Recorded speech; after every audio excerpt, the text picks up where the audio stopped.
Aero 2015, looking at what I think is one of the most interesting aircraft here among all these beautiful machines. So that's saying something. I'm Dan Johnson, and I'm talking to Barry Jones here, who's got, well, tell me what we've got here. Well, this is your classic Autogyro. When I say classic, I mean classic. Tractor propellered, radial engine, two-seat Autogyro.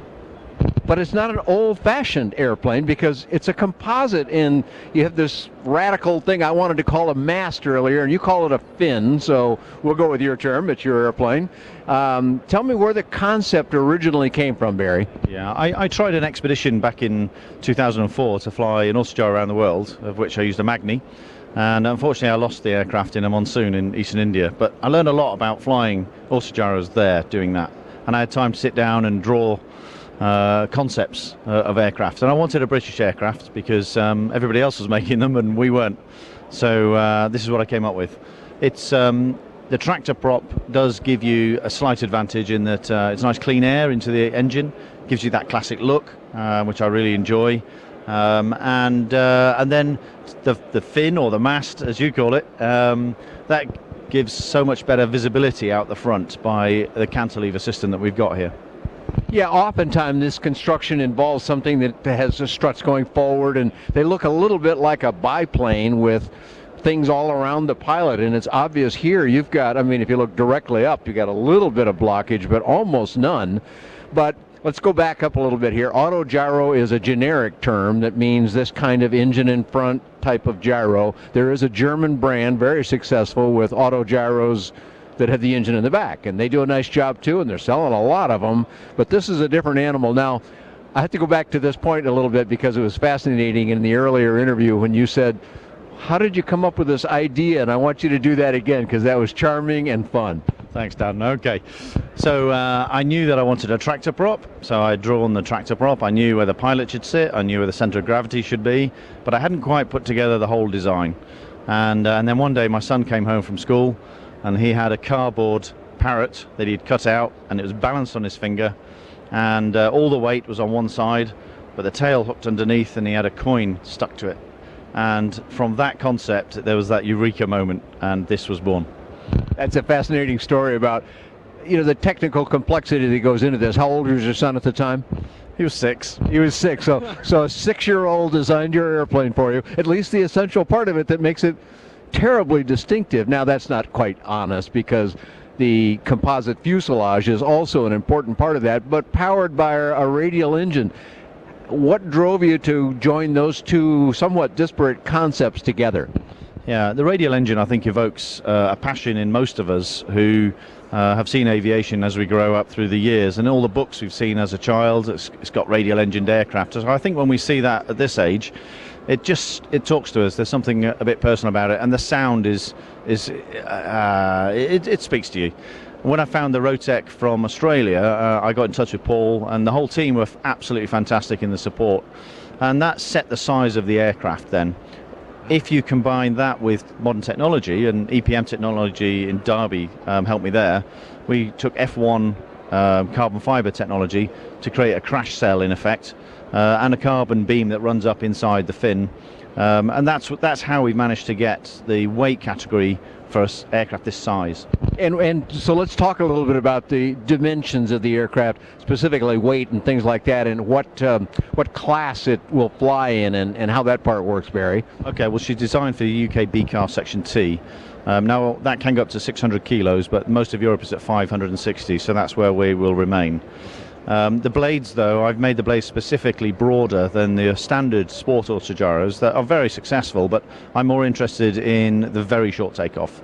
So I've got 250mm cord blades, 4.2 meters long each blade, carbon fiber, and quite well weighted as well. So that gives a really good short takeoff performance, and I'm happy to sacrifice the upper end of speed for the really good bottom end of the Autogyro's capability, which Sierra obviously masterminded.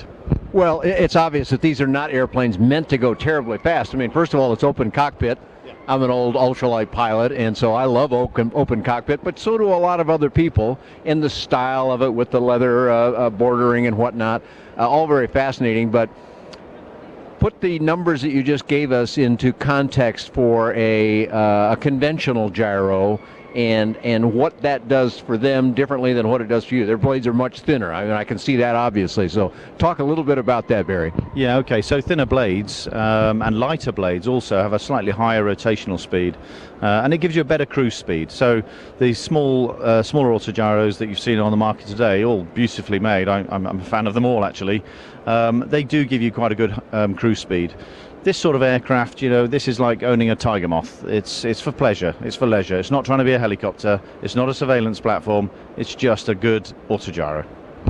Well, you have a background in these things that have their wings going around in circles over your head. Tell us a little bit about that, Barry, to give yourself some additional credibility in the flying of this kind of aircraft. Well, I was a British Army aviation, the Army Air Corps. I was there for 26 years. I started flying helicopters when I was a corporal. I went through to warrant officer, first class, and then was commissioned as a chief flying instructor. So I was also a Lynx display pilot. So I've flown Lynx, flown and taught on Lynx, Gazelle, and Squirrel. So helicopters are very much my thing, and I love helicopters. But the Autogyro, well, that's just something special. Talk a little bit about the maintenance cost of an Autogyro compared to, let's say, a conventional helicopter, and let's talk a little bit about what you think for purchase price. Now, folks, remember, you'll contact the factory to find out what the actual price will be, because these videos last a while, but tell us about, get us in the ballpark anyway.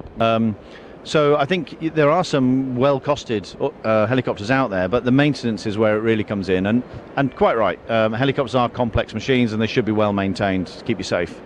With the Autogyro, it's much more simple. There's no drive to the rotor head in flight at all, so it's not much different to the bearing on your car wheel, doing around about 26 miles an hour is the sort of figures we're talking about there. So you wouldn't expect that to suddenly seize, and with simple maintenance you can keep that working well.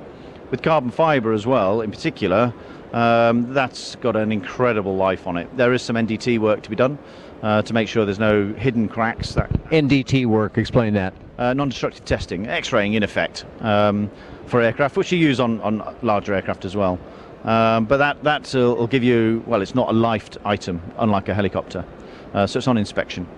So from the perspective of the engine, well, in particular, the Rotec is particularly good. I won't quote the figures because that's for Paul's world at Rotec, but it's certainly a very good alternative and lower priced than the other engines of an equal size. Okay, now let's talk about somebody, if they get excited like I have about it, and after you've done the test flying and you've made the proof of concept into a reality, and you think, okay, well, I think we're ready. You already had one gentleman looking to buy one from you, and I'm sure there's going to be more. Talk to us a little bit about rough ballpark what the price is going to be for this. Sure. Okay, well, at the moment we're saying prices will start from 135,000 UK pounds. That's inclusive of VAT in the UK. I do expect this to be a very bespoke platform, a bit like Peter's Waco aircraft. You know, I want to give the same sort of experience for the buyer. So they'll be picking their paint schemes, their leather or other material, their instrument panel wood. I mean, this one's got English oak. You could have what you like. So there has to be all that individualizing going on, and that will really set the price. How long have you been working on the project, Barry? Well, I first drew it 10 years ago, and I've been working in earnest for 5 years. But the last year has been pretty manic to get it to this point. But yeah, things are going as we planned. Well, you know, a lot of times when we see a first-time concept airplane here at this show or at any show, they're always interesting because it's something new that we're out here looking for, but they're usually kind of rough. I wouldn't say that about this at all. It looks very polished. How's that possible? The wonders of computer-aided design and people that can operate them well. Yeah, these days, a good CAD, good composite company, and in particular EPM make Formula One race cars, so that has to be right first time. And as you can see, they've proven that. So you mentioned a race car company that's helping you with this. Go into a little more detail about that if you would, Barry. Yeah, sure. EPM Technology are based in Derby. They make Formula One race cars and other high-end cars they support as well, from Range Rover Overfinch to Bentley, Aston Martin, that level of market. The Formula One is where the real technology is, though. It moves so fast.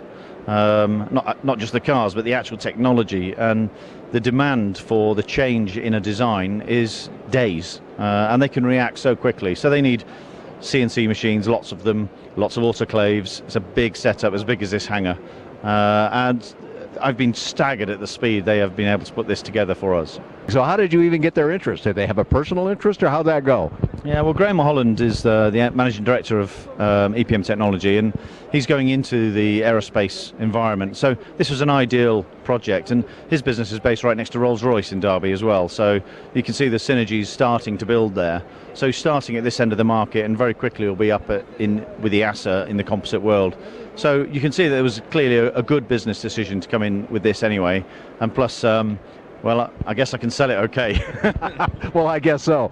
So a lot of great stuff, Barry. Thanks so much for us. Let's have you give us a web address, which we'll put up on the screen for everyone. Tell them where to go find out more and to track you as that big, exciting first flight comes. Sure. Well, you can follow us at www.bulldogautogyros.com. We'll put pictures on the website and videos as we go into the flight test program, so everybody can keep up to date. All right, we'll be looking for some of that as we work on producing this video. Hopefully you'll have some. When do you think that's going to be? Make your best guess. The flight testing, I think it's going to be late July.